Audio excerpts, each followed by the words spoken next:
quinta-feira, dia 18 de setembro de 2025. Um ótimo dia para você. Tá no ar o Bom Dia Ministro ao vivo, direto dos estúdios da EBC em Brasília. E hoje a gente vai falar com o ministro da Previdência Social, Volney Queiroz. Fique com a gente.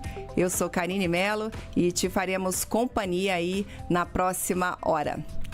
Lembra você que essa é uma produção da Secretaria de Comunicação Social da Presidência da República em parceria com o Canal Gov, que é apenas uma das muitas emissoras que integram a Empresa Brasil de Comunicação. Para você nos acompanhar, são muitos os caminhos. Pela Rádio Gov, estamos em rede facultativa de rádio para todo o país, mas se você quer nos ouvir e ver, pode nos acompanhar na sua TV pelo Canal Gov ou pelo nosso YouTube, que é o @canalgov. Você também pode nos assistir pelo site da Agência Gov, agenciagov.abc.com.br. Lá, além da TV ao vivo e de todos os programas que temos no ar, você também acompanha as principais notícias do governo federal. Outra opção é baixar de graça na loja de aplicativos do seu Android ou iOS o Canal Gov e assistir toda a nossa programação ao vivo bem na palma da sua mão. Olha, se você que está nos assistindo, nos ouvindo, tem alguma dúvida sobre os serviços da Previdência Social, fique aí, porque esse programa é para você. Vamos atualizar como estão, por exemplo, os reembolsos de quem teve descontos indevidos no INSS. Também vamos falar da fila para perícia médica. E você sabia que crianças que foram vítimas do Zika vírus estão recebendo pensão e indenização do governo? Esses são só alguns destaques da nossa conversa de hoje. Ministro Volney, muito obrigada mais uma vez aqui pela presença no Bom Dia, Ministro. Bom dia. Bom dia, Karine. Bom dia, amigos e amigas que nos escutam e nos assistem. É um prazer estar nessa bancada novamente, com essa simpatia que é você. E diante dessa audiência gigantesca. Então, estou muito feliz, tá? Isso. Obrigada, ministro. O prazer é todo nosso. E já quero começar, já falei um pouco aí do pagamento, né, da pensão, indenização para vítimas do Zika vírus, que foi terrível, né, ministro? Muitas crianças nasceram aí com microencefalia. Eu gostaria que o senhor nos explicasse, né, como é que está esse pagamento, quem pode receber, como é que faz para receber microcefalia. Eu falei errado aqui a palavra, falei errado, mas a doença é microcefalia. Beleza, vamos lá, ministro, como é que a gente faz para receber quem tem direito? Então, são aproximadamente 1.600 mães e crianças que foram acometidas pela Zika vírus e que ficaram com essa doença que é congênita e que essas mães vêm lutando há 10 anos, porque esse surto aconteceu exatamente em 2015. Então, as crianças todas têm, em média, 9, 10 anos de idade. E, finalmente, o Estado agora faz essa reparação. Então, será dado uma pensão indenizatória de R$50 mil, que é um valor razoável mas é simbólico apenas para significar justamente essa reparação. Sim. E o mais importante, que é o benefício especial mensal no teto que pode pagar pelo INSS, que é R$ 8.157,41. Então, essa pensão especial mensal, ela é vitalícia, é para toda a vida. Opa. Então, é uma ajuda importante.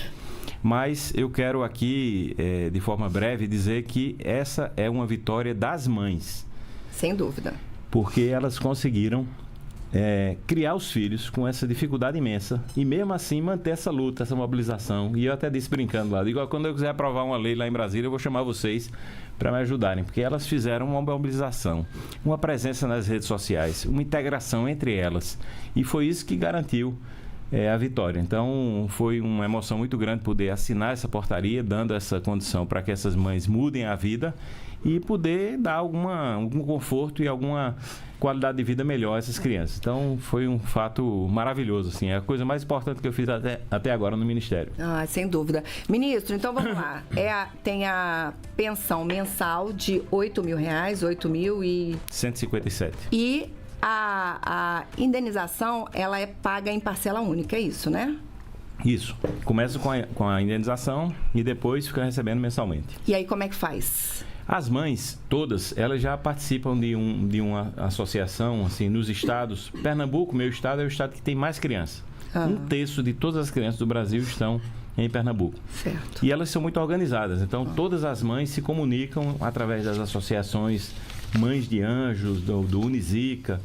Então, a gente combinou com elas. Eu, quando fui a Recife, levei o consultor jurídico do Ministério, levei o superintendente do Nordeste, que cuida de todas as agências e do INSS do Nordeste todo, para tirar dúvidas, para ouvi-los. Elas sugeriram mudanças na portaria, a gente vai fazer. Mas eu fui transmitir o recado de que o desejo da portaria, porque tem alguns critérios que tem que obedecer ao Ministério da Saúde e tal, são obrigatórios, a gente tinha que fazer, mas o objetivo do governo é acolher, é trazer, é abranger, é abrir o máximo para que todas participem, que todas recebam. Então, eu assumi um compromisso lá e espero cumprir, de que essa pensão já começa a ser paga agora em setembro e também que a gente já começa a pagar o valor mensal a partir do mês que vem, mês de outubro. Então, estou trabalhando, pedi pressa em todo o setor do Ministério para que a gente consiga fazer isso de forma breve, para poder ver a vida mudar um pouco para melhor dessas crianças e das mães. Com certeza, excelentes notícias então para essas mães e para essas crianças. Ministro, vamos começar a rodar o país? Vamos. Então vamos embora, vamos direto para a Rádio Nacional de Brasília. A gente fala também com a Rádio Nacional da Amazônia e Alto Solimões. Renato Ribeiro já está com a gente. Renato, um ótimo dia para você, amigo. Para você também, bom dia, Karine, bom dia, ministro. Ministro, nas últimas semanas a gente vem acompanhando uma série de operações que vem apreendendo aí bens de pessoas ligadas, suspeitas de terem ligação com as fraudes do INSS, como Ferraris, até uma réplica de um carro de Fórmula 1. Eu quero saber, e até a gente teve também um valor bilionário aí que foi bloqueado. Quero saber como é que vai ser feito o ressarcimento, o uso desse dinheiro, desses bens aí para ressarcir os aposentados e pensionistas e se isso já começou a ser feito, se o governo já começou a receber esse dinheiro que já está repassando aí para os aposentados e pensionistas. Bom dia, Renato. Obrigado pela sua participação. Essa fase foi mais uma fase. Essas prisões foram feitas pela Polícia Federal, que foram medidas judiciais autorizadas pelo ministro André Mendonça, e elas seguem um rito natural. A gente não tem informação nenhuma de como é que é feito, em que fase está, quantas fases haverá ainda e quantas pessoas serão presas, nem quem serão os presos, nem quais serão os alvos. A gente só sabe junto com vocês pela imprensa. O que nós temos a certeza é que as investigações serão amplas. O presidente da República me recomendou expressamente que fosse as últimas consequências em busca de saber quem foram aquelas pessoas que fraudaram e lesaram os aposentados. E a gente sabe que elas vão seguir essas investigações. Agora, vão ser encontrados recursos, vão ser bloqueados, só que isso leva tempo. São demandas judiciais que podem levar meses, podem levar anos, e é justamente por isso que nós fizemos um acordo no STF, possibilitando a edição de um crédito extraordinário pelo Congresso Nacional de 3,3 bilhões de reais, 3 bilhões e 300 milhões de reais, para que o governo possa dispor desse dinheiro como uma forma de adiantamento para os aposentados. Então, hoje já tem mais de 1 bilhão de reais devolvidos aos aposentados, já tem mais de 2 milhões e 300 mil aposentados que já receberam de volta tudo que foi descontado deles e receberam em parcela única corrigido. Portanto, esse era um compromisso que a gente tinha falado, inclusive, aqui no outro programa. Exato. E agora já é uma realidade. E dos aposentados que assinaram o acordo com o governo, aceitando o acordo, fazendo o acordo com o governo, 99% deles já receberam. Ou seja, o seu aposentado adere ao programa num dia, 2, 3 dias depois já recebe a parcela integral, corrigida na conta que ele recebe benefício. Então, o governo está fazendo sua parte e o presidente Lula nos pediu para fazer propaganda disso, dizer, olha, vá nas rádios, vá nas televisões e diga que o governo quer pagar, que o governo tem dinheiro, que o aposentado procure as agências, procure o INSS para a gente devolver o dinheiro a quem foi lesado. Ministro, ainda está tendo atendimento nas agências dos Correios? Está tendo e foi um sucesso. Isso foi uma coisa que nós fizemos, um piloto, a gente nunca tinha feito.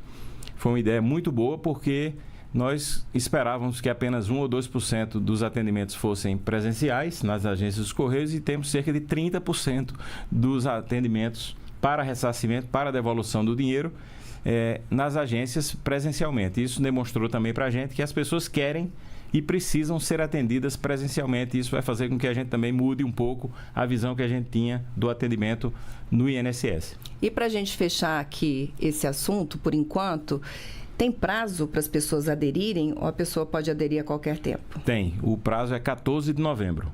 O prazo foi pactuado com o STF, que é 14 de novembro, que é um prazo razoável. Até lá, nós vamos seguir fazendo essa propaganda que eu estou fazendo aqui.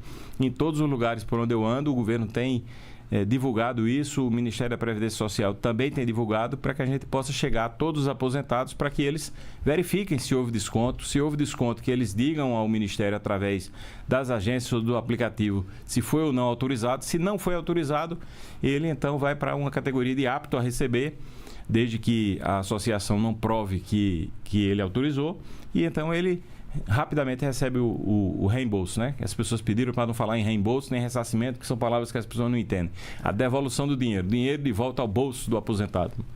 É isso, o aplicativo é o Meu INSS. Ministro, vamos embora para o seu estado? Opa, vamos lá. Vamos lá, vamos falar com a CBN Recife, porque o Lucas Arruda já está ali a postos. Oi, Lucas, bom dia para você. Bom dia, Karine, bom dia, ministro. Bom, ministro, me permita voltar então ao tema das pensões às crianças vítimas do Zika vírus há 10 anos.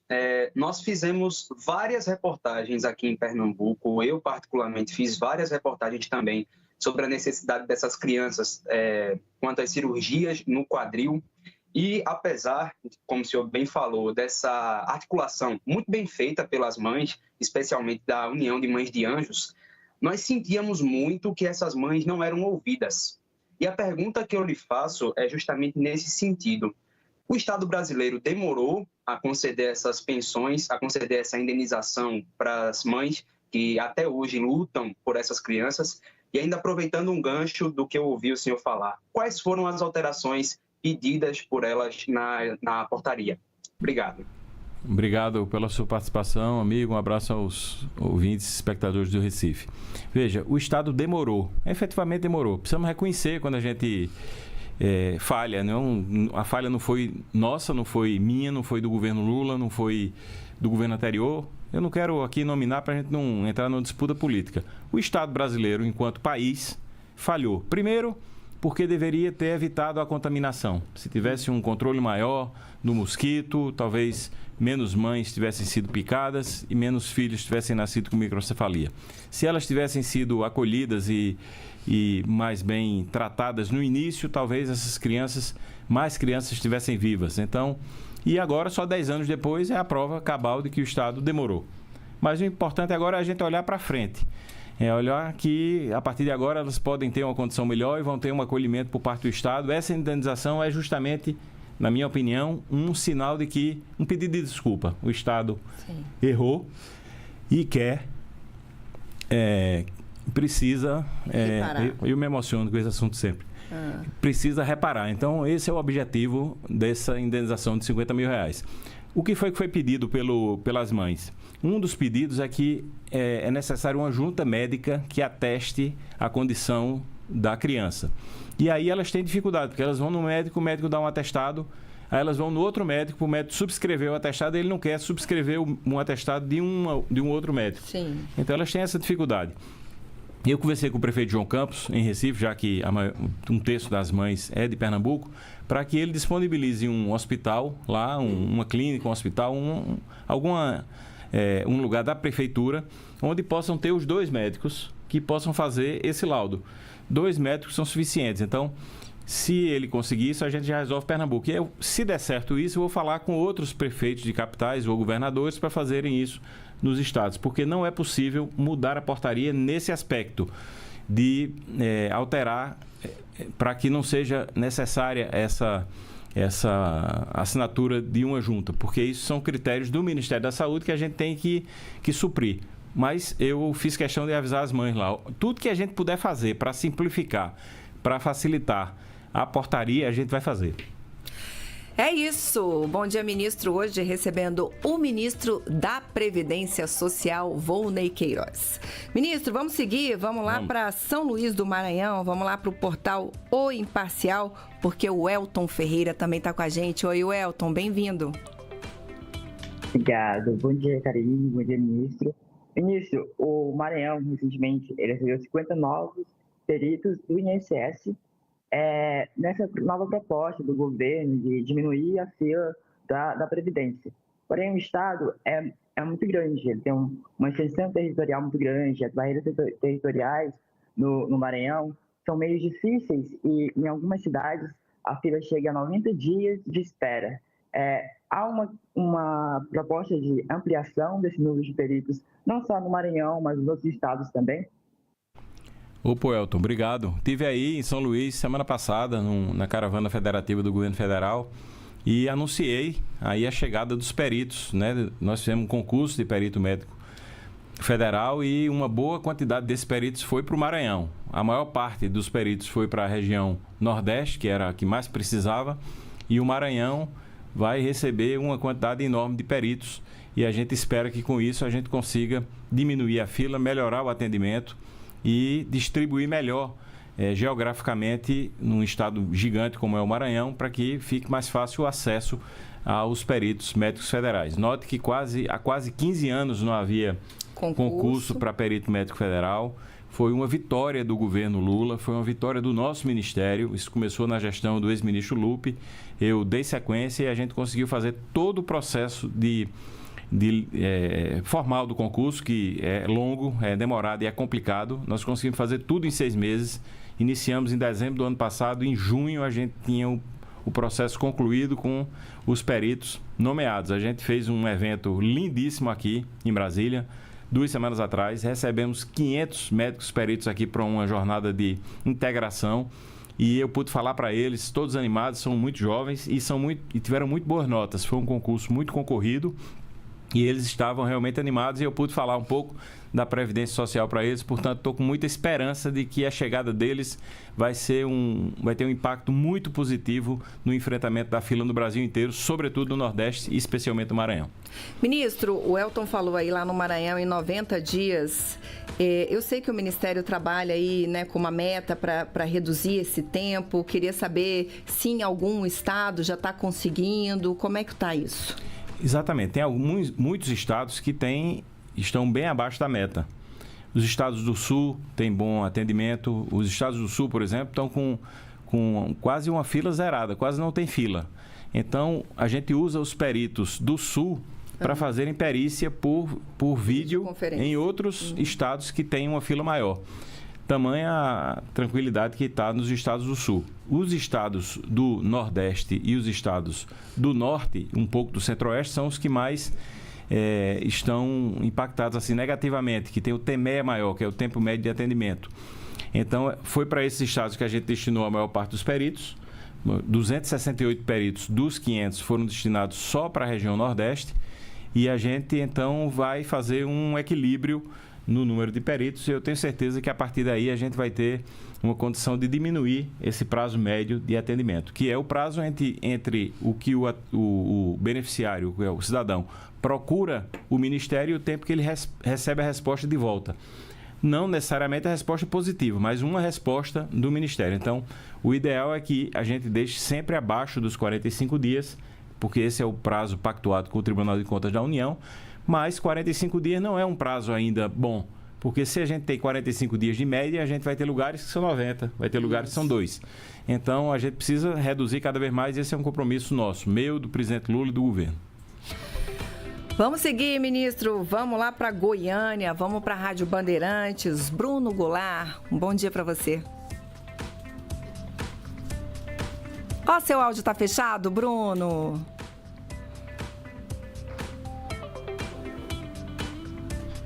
Bom dia, ministro. Bom dia a todos os colegas. Nas últimas semanas, a gente tem visto aí a CPMI do INSS, né?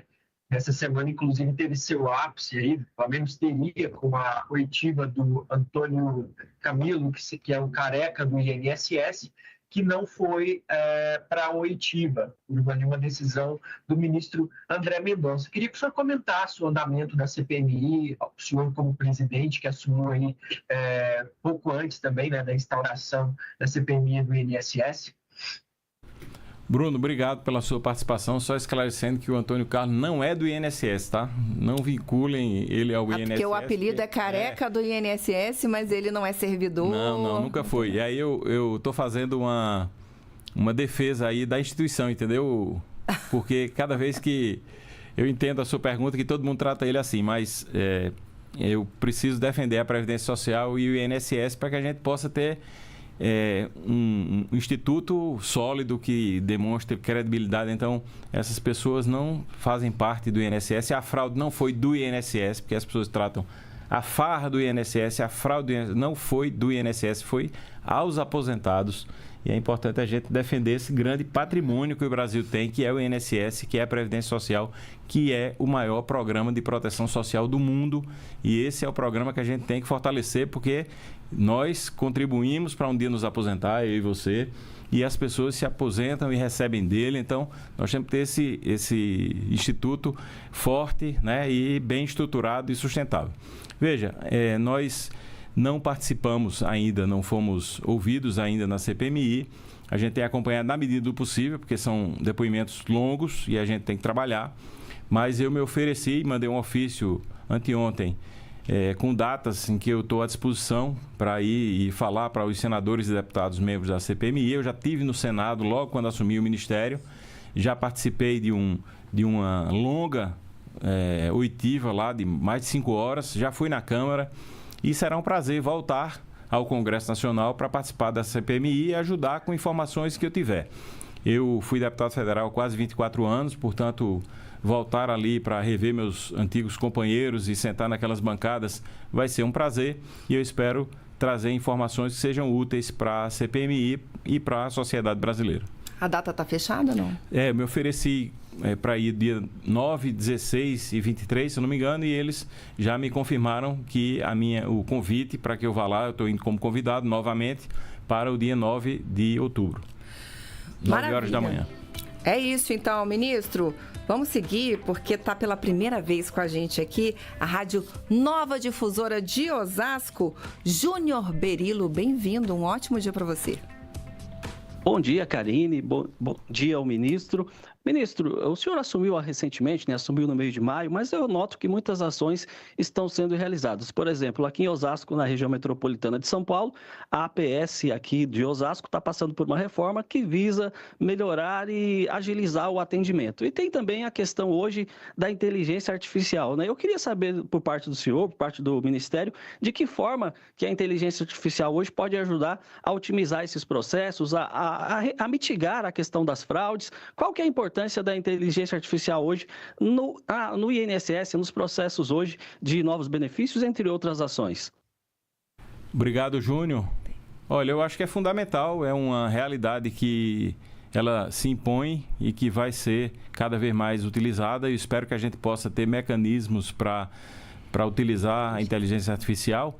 Nós temos um projeto que está rodando no MCTI, que é o Ministério da Ciência, Tecnologia e Inovação, com a ministra Luciana Santos. Entramos com esse projeto lá para que o Ministério possa financiar o Ministério da Previdência Social nesse aspecto de inteligência artificial, e espero que logo, logo a gente possa ter isso funcionando no Brasil inteiro. É um projeto caro, é um projeto amplo, mas que rodando vai ter muita utilidade para que a gente possa atender melhor, para que a gente possa agilizar os processos, e eu tenho esperança de que logo, logo... Meu sonho mesmo, Karine, é que a gente possa transformar o Ministério da Previdência Social numa coisa leve, moderna, eficiente, eficaz, humanizada. Esse é meu sonho, e não uma coisa pesada, ligada à corrupção, a atraso, a desmandos, a falta de governança. O meu desafio é mudar essa cara para que a gente possa ter um ministério limpo, organizado, que as pessoas confiem, que as pessoas possam ter a resposta o mais breve possível, que olhem para ele e vejam um sistema sadio, um sistema sustentável. Essa é a minha luta. Vou aproveitar que o ministro está falando disso, porque a gente conversava aqui antes do programa entrar no ar. O ministro Volney tem uma preocupação grande, isso fica muito evidente nas entrevistas que ele dá, com essa aproximação com o público do INSS. E uma das coisas interessantes que tem acontecido é que o Ministério da Previdência Social mudou a comunicação, está mudando a forma de comunicação, né, ministro? Foi até publicada uma portaria, o senhor me dizia aqui, antes da gente entrar no ar, para facilitar a linguagem, é isso, ministro? É isso, é uma portaria, que bom essa pergunta. É uma portaria que fala de comunicação simples. Eu comecei falando de comunicação amigável, mas as pessoas dizem, não está claro o suficiente o que é comunicação amigável. Então, é comunicação simples. E agora já estão pedindo para eu dizer que é comunicação clara.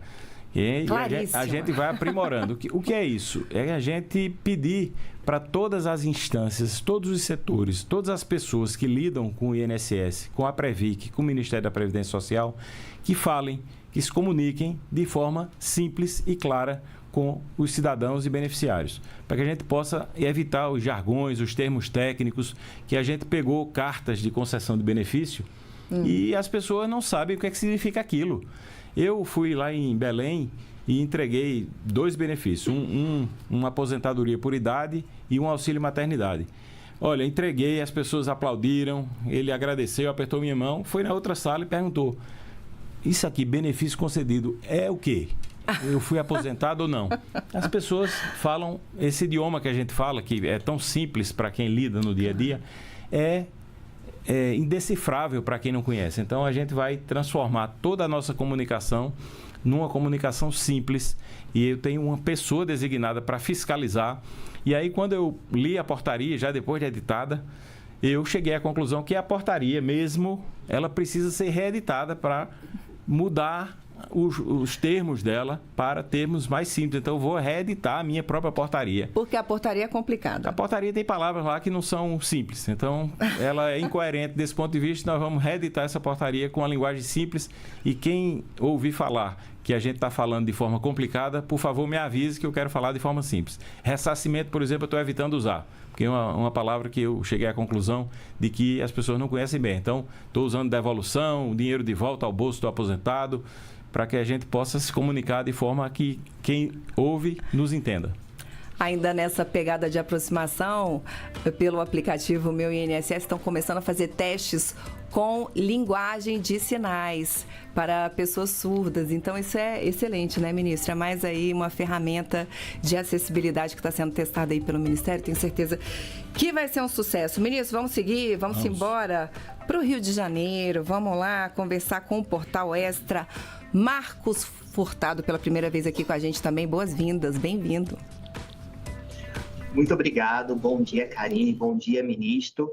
Ministro, o governo criou recentemente o Programa de Gerenciamento de Benefícios para reduzir a fila do INSS, que nada mais é essa fila, já que a gente está falando de linguagem simplificada, essa fila de benefícios, né, de pessoas pedindo benefícios e estão no aguardo. Programa desse tipo já tinha sido realizado para acelerar a análise de pedidos, mas o problema continuou, tanto que agora está sendo feito novamente, só que dessa vez o programa será feito para realizar reavaliações e revisões de benefícios. O que muda nessa nova edição do programa e o que pode ser considerado como principais mudanças para que, de fato, esse problema da fila seja resolvido?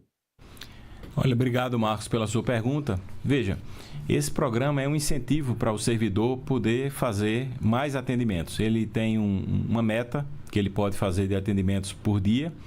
E esse programa de gerenciamento é um bônus a mais que ele recebe por cada atendimento que ele fizer a mais, além da sua meta. Então, ele pode fazer no contraturno, como se chama, que é fora do expediente de trabalho, ele pode fazer nos finais de semana. Nós estamos realizando mutirões pelo Brasil inteiro, atendendo milhares de pessoas nos sábados e domingos pelo Brasil inteiro.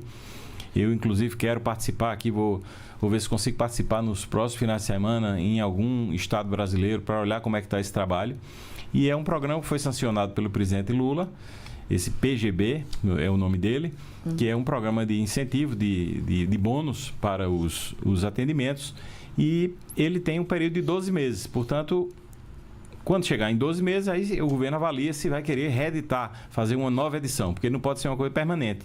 Mas enquanto a gente necessitar desse bônus para que a gente possa incentivar os servidores e atender mais gente, para reduzir a fila e para fazer as revisões também, que é uma coisa necessária e obrigatória e é como manda a lei. Existem benefícios que precisam ser revisados para saber se a pessoa continua merecendo, porque é preciso que a gente pague só quem merece para poder não faltar para ninguém, porque não tem dinheiro para dar a quem merece para quem não merece. Então, é importante quem merece receba. E é por isso que nós vamos fazer as revisões e vamos fazer também a diminuição da fila para atender mais gente e conceder mais benefícios. Essa é a toada que o presidente da República quer, conceder direito a quem tem direito. O conteúdo dessa e de outras entrevistas concedidas pelo ministro Volney e outros ministros, você confere no nosso YouTube, que é o @canalgov. Se perdeu o inicinho dessa entrevista, vale a pena você recuperar, porque muita informação aqui para quem é beneficiário aí da Previdência Social. Ministro, vamos embora aqui para a Rádio Nova Brasil FM, aqui em Brasília. Rafael Tebas está com a gente hoje também. Oi, Rafael, um ótimo dia para você. Tudo bem, Karine? Muito bom dia para você, bom dia, ministro. Ministro, minha pergunta é sobre reforma da Previdência, né? Em 2019 nós tivemos uma reforma, ela foi criticada, foi elogiada, enfim, sempre uma divisão de opiniões sobre esse assunto. O tempo passou, estamos em 2025. Existe ainda hoje, né, nesse momento, atualmente, algum tipo de pressão, seja de setores da economia ou mesmo de políticos no Congresso Nacional, enfim, sobre a revisão, a reavaliação sobre alguns pontos específicos dessa reforma? Olha, Rafael, obrigado pela sua pergunta. Já estive aí na Nova Brasil. Eu quero dizer o seguinte, veja, primeiro, não há ambiente agora para se fazer uma reforma da Previdência. Uma reforma da Previdência, se for feita, ela tem que ser feita no início do governo e tem que ser feita, na minha opinião, com uma pactuação de toda a sociedade. Por que é que eu sempre sou um pouco refratário à reforma da Previdência? Porque normalmente elas vêm para aumentar a idade ou cortar o acesso, diminuir o acesso. Então sempre é nessa direção. E nessa direção vai acabar nesse ritmo a gente deixando o trabalhador trabalhar até morrer, o que não é justo.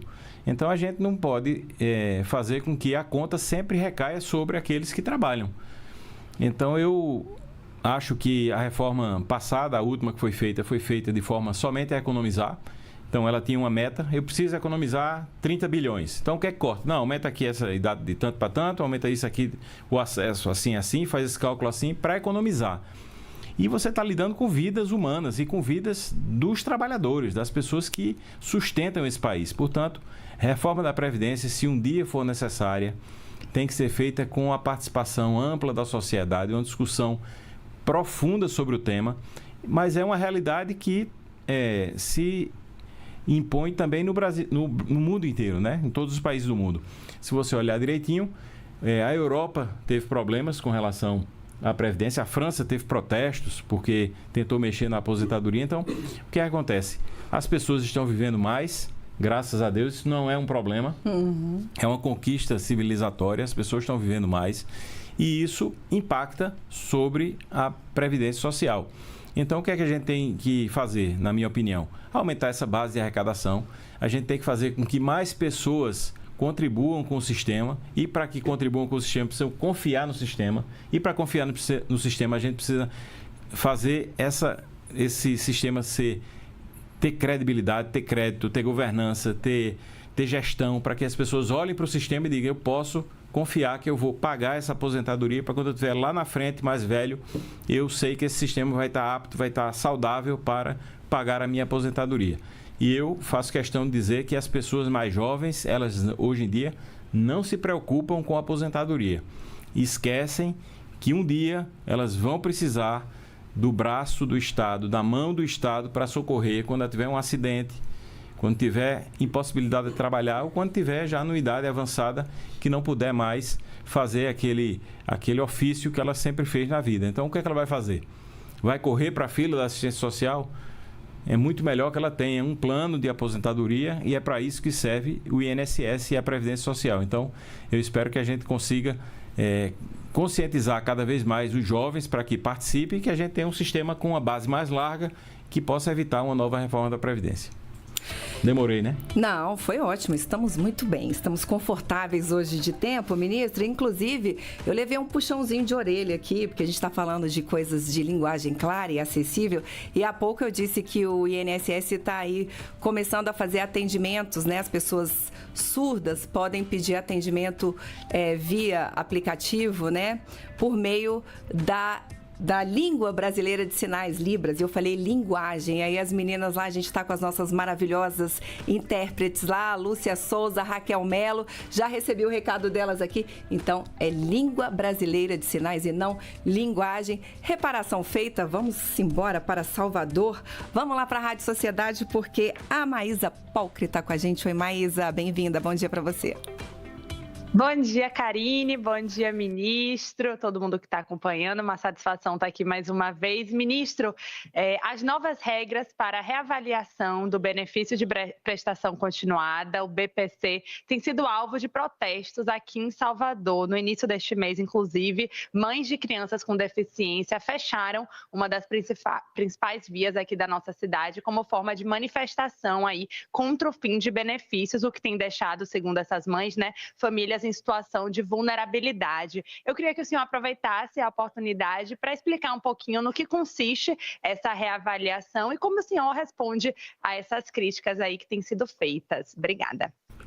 Obrigado, Maísa. Um abraço aos amigos de Salvador e da Bahia como um todo. Veja, eu digo o seguinte. Primeiro, há uma decisão do governo Lula de conceder benefícios e de acolher as pessoas que precisam. Agora, o cobertor é curto, ele não dá para cobrir todo mundo que precisa. Então, tem quem precise e tem quem precise e merece. E a gente precisa fazer com quem merece e quem precisa. Então, o que significa isso? Se uma criança tem uma determinada enfermidade cardíaca, por exemplo, eu dou sempre esse exemplo, e ela entra, então, num critério para receber o BPC. E ela, aos 2, 3 anos de idade, ela faz uma cirurgia e corrige aquela doença, não tem mais. E ela fica recebendo esse BPC até 20 anos de idade, 25 anos de idade, não é justo. É necessário, a família precisa, é bom que dê esse dinheiro, todo mundo quer receber, todo mundo precisa, são famílias pobres, mas ela não está enquadrada no que manda a lei. Então, para isso que existe, e não fomos nós que criamos, e nem é uma determinação nossa, e nem é uma coisa nova. Nós temos a obrigação de fazer a revisão dos benefícios do BPC a cada 2 anos. A lei manda fazer. Então, é preciso fazer essa revisão. E algumas pessoas deixam de receber e, obviamente, não gostam. E nem a gente gosta de deixar de pagar. Mas é o que manda a lei.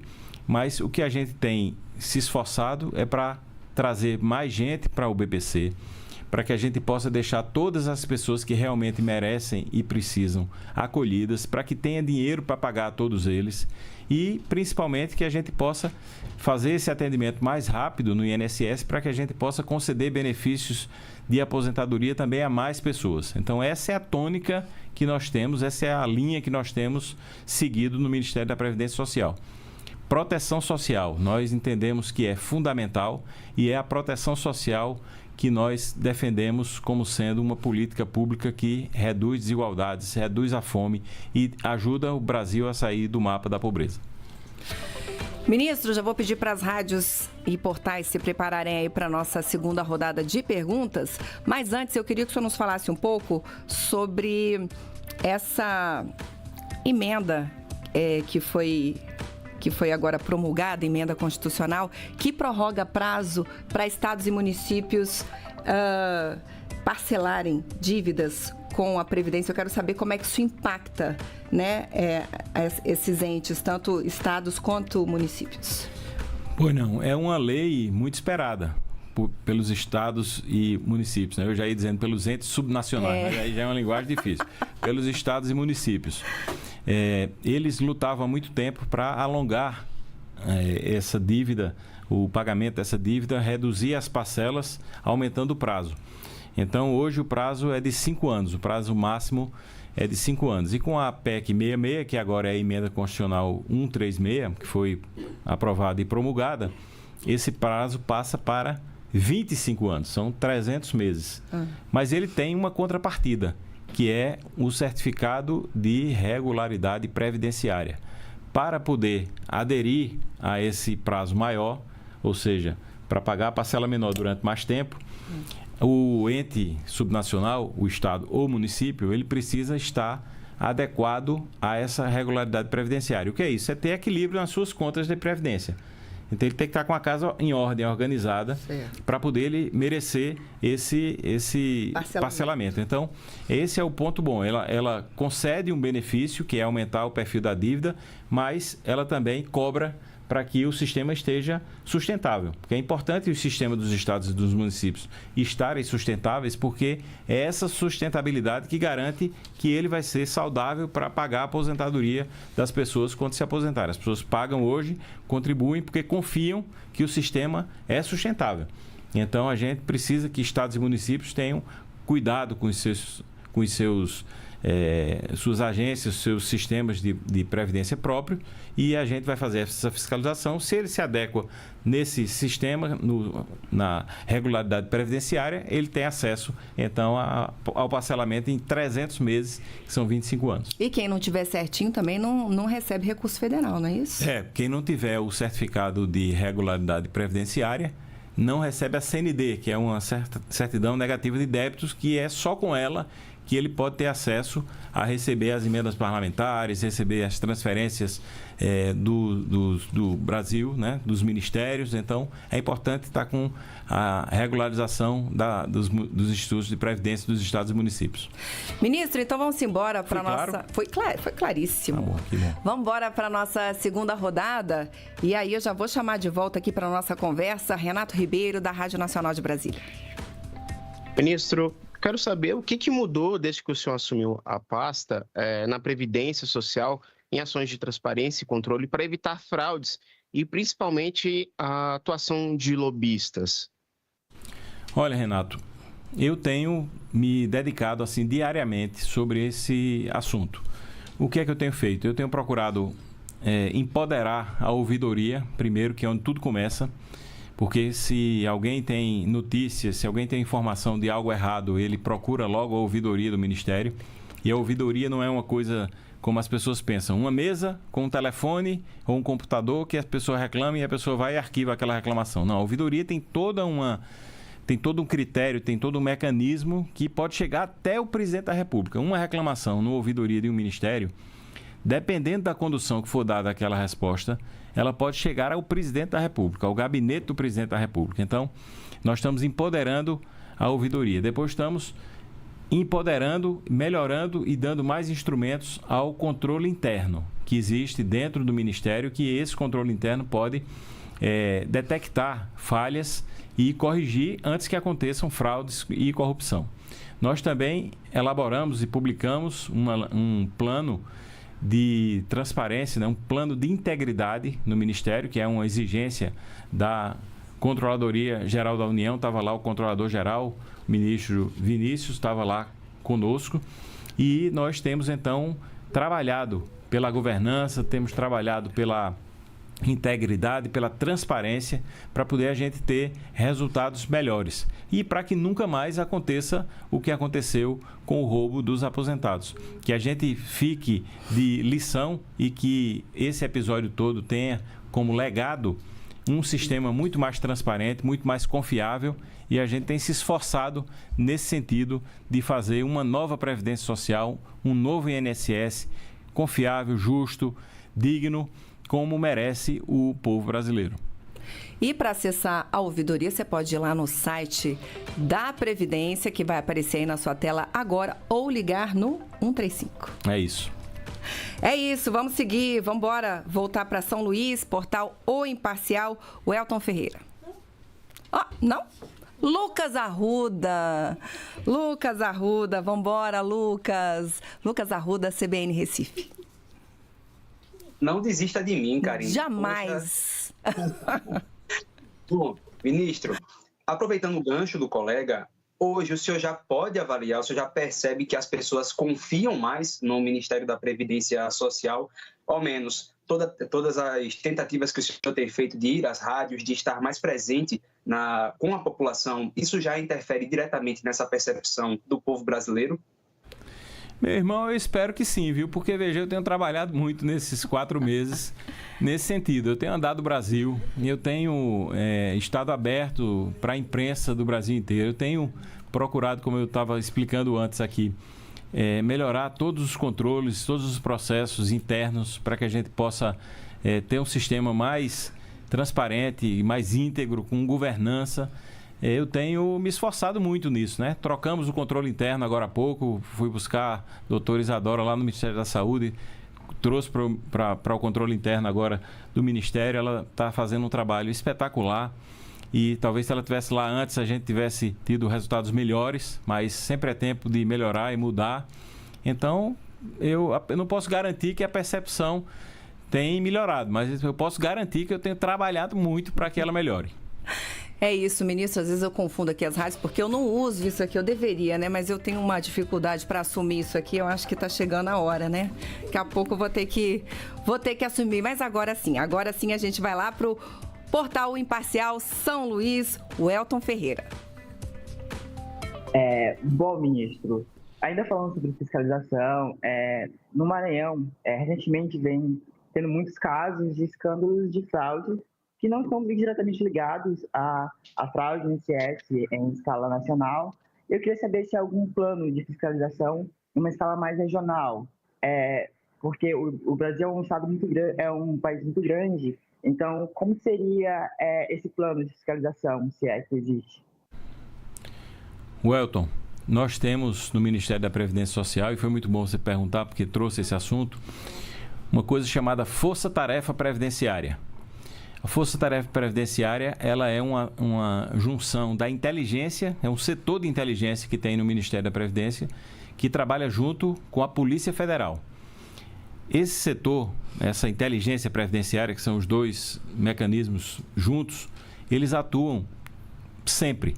Veja, no Ministério da Previdência a gente paga R$1 trilhão, mais de R$1 trilhão por ano. Então, onde tem muito dinheiro, tem muita gente querendo meter a mão.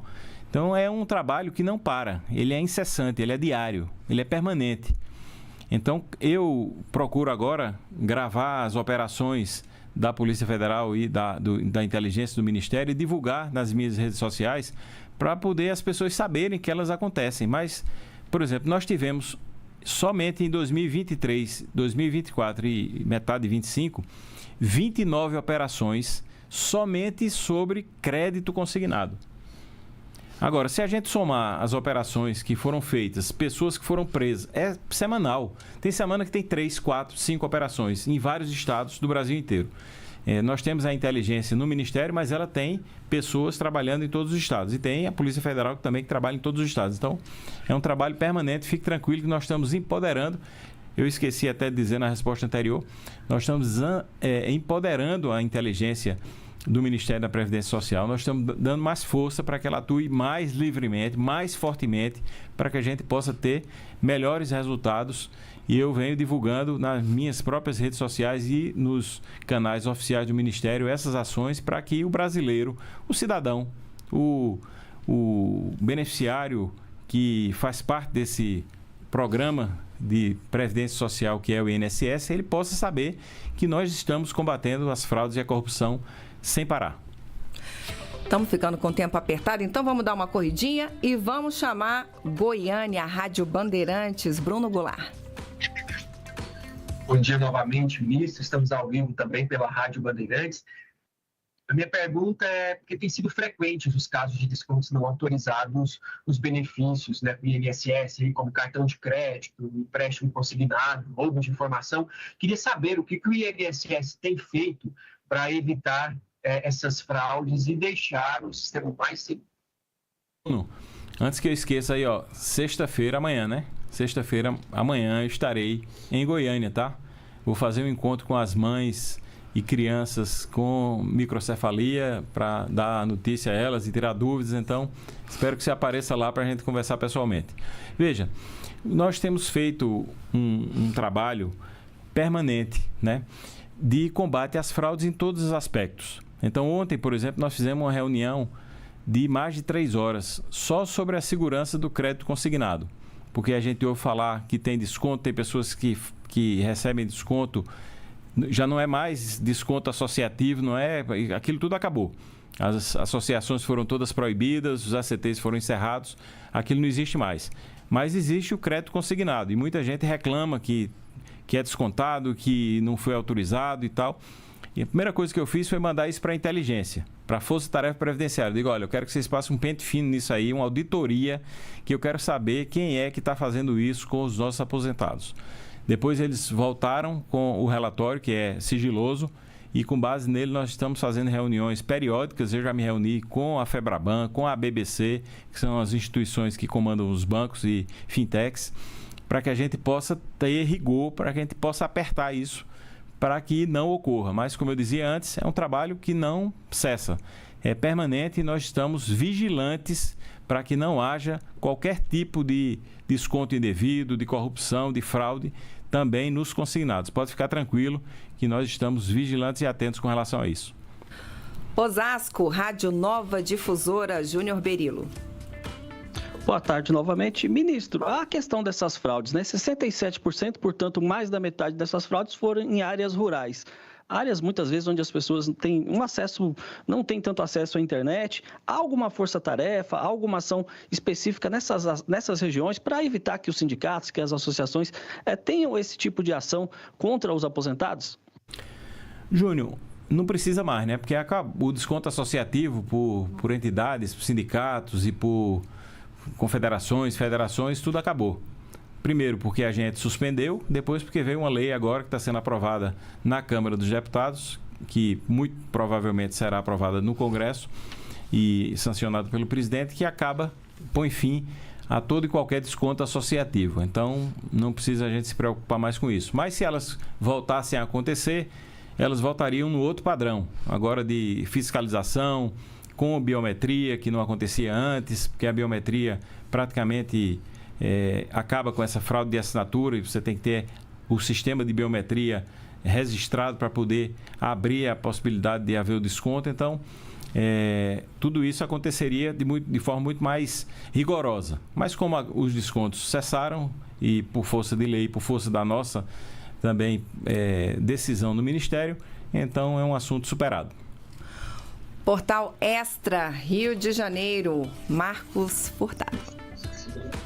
Ministro Volney, a gente está falando muito, né, dessas associações, mas também os bancos, como até já foi mencionado aqui pelos meus colegas, também tem aí uma concentração de problemas muito significativas em relação à prestação de serviço, né, como a liberação de crédito consignado sem autorização dos aposentados, dos beneficiários de modo em geral. E a Crefisa, recentemente, teve a prestação de serviço suspensa devido a uma alta de reclamações, desde recusa de pagamento, atraso na liberação de benefícios.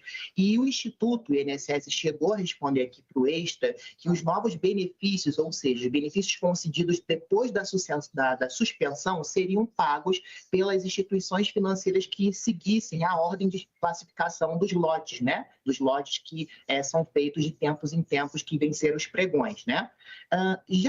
Os novos beneficiários, desde a suspensão, têm recebido já por novas instituições financeiras, e o que está sendo feito para que novas reclamações não aconteçam com essas instituições financeiras? Ô Marcos, eu acho que eu conheço você de algum lugar. Você esteve lá em São Paulo comigo, né? No Congresso da Abrage. Ah, pois é. Bem, obrigado, Marcos. Veja, eu estava dizendo aqui que a nossa vigilância é permanente com relação aos consignados. Há reclamações, a gente fala com a Febraban, eles trazem números bons, porque são 27 milhões de contratos anuais e há um número de reclamações, mas segundo os dados que eles nos passam, são números que eles chamam de residuais, quer dizer, são números pequenos comparado ao tamanho do volume dos empréstimos consignados concedidos, mas nós não nos satisfazemos com a resposta da Febraban e da BBC. Nós temos procurado fazer essa fiscalização através da inteligência do Ministério, falar com os órgãos que são responsáveis por essa fiscalização. Por exemplo, os bancos e os correspondentes bancários são mais de 320 mil. 320 mil correspondentes bancários vendendo esse crédito consignado pelo Brasil. E eles são todos autorizados pelo Banco Central, certificados pelo Banco Central e são fiscalizados pelo Banco Central. Não é uma fiscalização do INSS. Então, a gente está estimulando essa fiscalização por parte do Banco Central para que a gente possa ter correspondentes bancários que façam do jeito que tem que ser feito, como manda a lei. E os bancos se comprometem conosco que vão trabalhar nesse sentido. E nós confiamos nessa palavra dos bancos, mas não apenas na palavra, porque a gente precisa conferir se isso realmente está sendo feito. Então, fique tranquilo que nós estamos em cima, tá marcando cerrado esse assunto dos créditos consignados. Brasília, Nova Brasil FM, Rafael Tebas. Ministro, o Ministério da Previdência está em evidência por conta desse trabalho de devolução do dinheiro aos aposentados. A minha pergunta, então, sobre a sua dinâmica de diálogo com o presidente Lula diante desse atual momento, né? Vocês conversam diariamente, semanalmente? Como que funciona essa dinâmica? Rapaz, queria eu falar com ele assim, semanalmente, mas ontem, por coincidência, almocei com ele, tá? E toda vez que eu encontro com ele, obviamente, um dos temas é a Previdência Social. Ele pergunta como é que está o Ministério, como é que está o trabalho, o que é que eu tenho feito, pergunta como é que está a devolução do dinheiro dos aposentados. Ontem falei com ele isso, dei os números atualizados, são mais 2.300.000 aposentados já receberam de volta o dinheiro no bolso de forma corrigida, em parcela única. Disse a ele que mais de R$1 bilhão já foi devolvido aos aposentados. Então, tenho sempre conversado com ele sobre isso. Ele é uma pessoa indignada com tudo que aconteceu, pode acreditar nisso, porque ele sempre passou essa indignação e é uma pessoa que fica feliz quando vê os resultados do seu governo e a gente conseguindo devolver esse dinheiro àqueles aposentados. Ele me pediu para não deixar nenhum aposentado no prejuízo. Então, enquanto tiver um aposentado que foi lesado, que não recebeu, estou devendo a ele e estou procurando esses aposentados agora para que façam o procedimento no meu INSS para que a gente possa conseguir devolver o dinheiro a eles. Salvador, Rádio Sociedade, Maísa Polker. Ministro, na semana passada, o STF validou a alta programada e o fim automático do auxílio do INSS. A Corte aí autorizou o fim do benefício em 120 dias, até 120 dias, sem que haja necessária a realização de nova perícia médica. Queria saber como é que o Ministério avalia esse entendimento da Corte e se haverá aí alguma mudança para quem recebe o benefício atualmente. Não, a gente não avalia, decisão da Justiça, a gente não avalia, a gente cumpre, a gente se adequa e é assim que vamos fazer. Eu espero que a mudança seja boa, seja favorável aos beneficiários e vamos nos adequar para cumprir o que o STF determinou. Então, eu espero que a gente possa, com essas mudanças todas, melhorar o atendimento, fazer com que as pessoas possam ter mais agilidade, poder com que as pessoas olhem para o Ministério da Previdência Social, para o INSS como um organismo mais ágil, mais rápido, mais confiável. Então, a minha luta é essa. Maísa, né? Maísa. Então, obrigado pela sua pergunta. Tá bom? Bom dia. Ministro, fechamos aí o nosso giro com as rádios, mas eu ainda quero saber do senhor o seguinte: muita gente entra aí com pedidos para a Previdência Social e às vezes esse pedido é negado. E aí eu queria que o senhor orientasse aqui quem nos ouve, quem nos assiste, porque é possível entrar com recurso, né? Tem um conselho, inclusive, é uma coisa desburocratizada, sem advogado, né? Queria que o senhor explicasse para a gente como é que a pessoa, que entrou com algum pedido no INSS e foi negado, por exemplo, não concordou com aquela decisão, o que a pessoa pode fazer? Pois é uma possibilidade que existe, que pouca gente sabe. As pessoas às vezes reclamam em casa, reclama na rádio, reclama com o vizinho, mas não entra com recurso pedindo a reconsideração. Então, existe a junta de recursos que está espalhada pelo Brasil inteiro. Eu tenho mais de 1.000 funcionários, mais de 1.000 pessoas que participam dessas juntas de recursos. Tem participação dos empresários, tem participação dos trabalhadores. É como se fosse um tribunal. E tem o presidente da junta, então isso acontece no Brasil inteiro. E as pessoas podem acessar sem advogados, sem atravessador. É gratuito, é fácil, é simples. E a gente também está empoderando essa junta de recursos, esse conselho de recursos no Ministério, fazendo com que isso seja divulgado.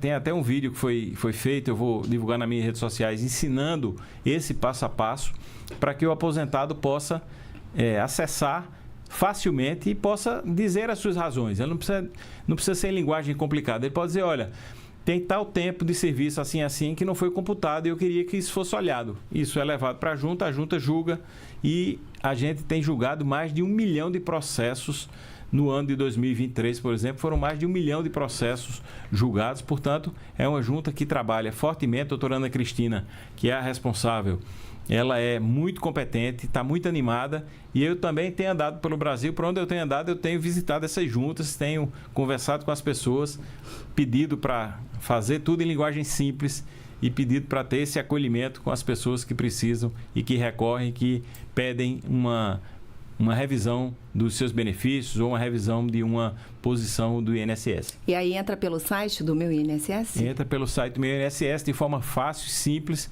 e pode entrar com 135 também. Liga para 135 e no 35, na central do INSS, já ia dizendo call center, mas não é call center, é na central lá do INSS, eles podem indicar como é que faz. E aí, também lá no Ministério, disseram que ia ter um coffee break. Eu digo, não é coffee break, é café com bolo. Isso aí, tá vendo? Olha que aula que tivemos aqui hoje.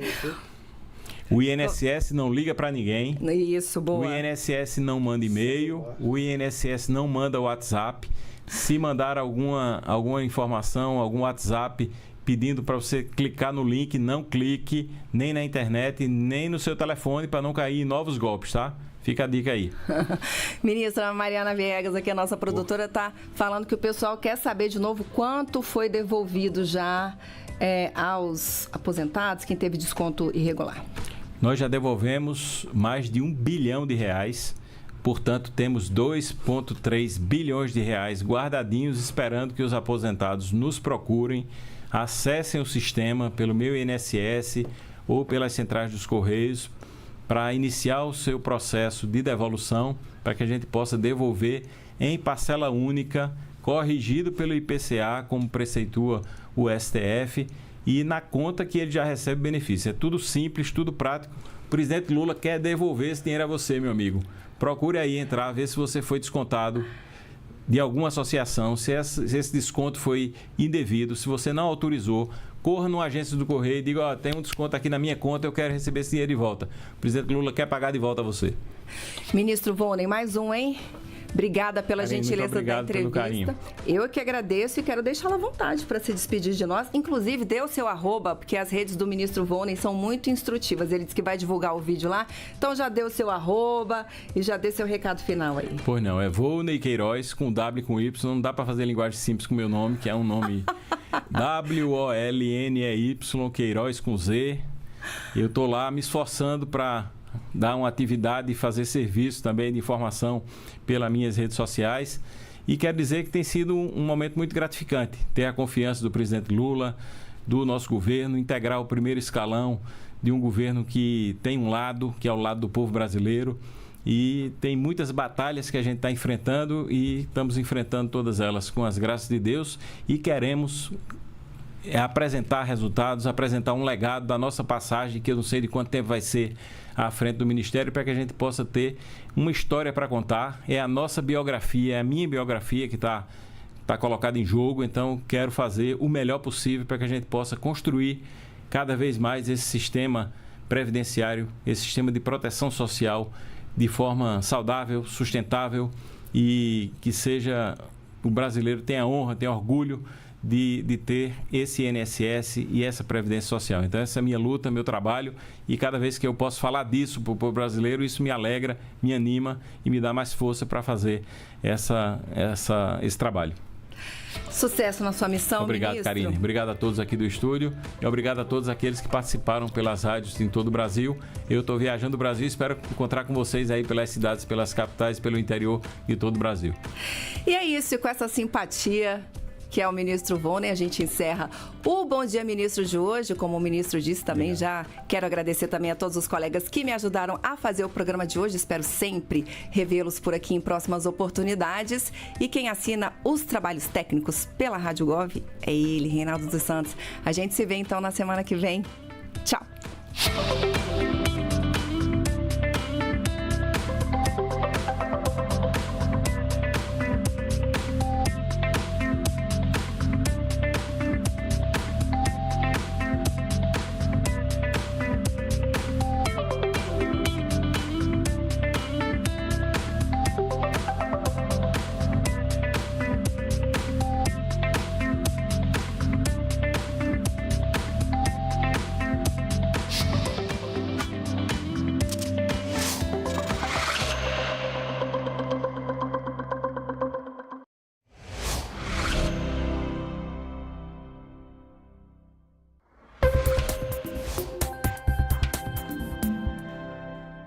propus para o presidente, antes de aceitar o cargo, eu falei, olha, eu quero te fazer uma consulta prévia para nós remarmos na mesma direção. Eu tô a fim de fazer isso. Ai, tô muito feliz, porque eu vou poder fazer as perguntas do povo, porque o povo quer ouvir a taxação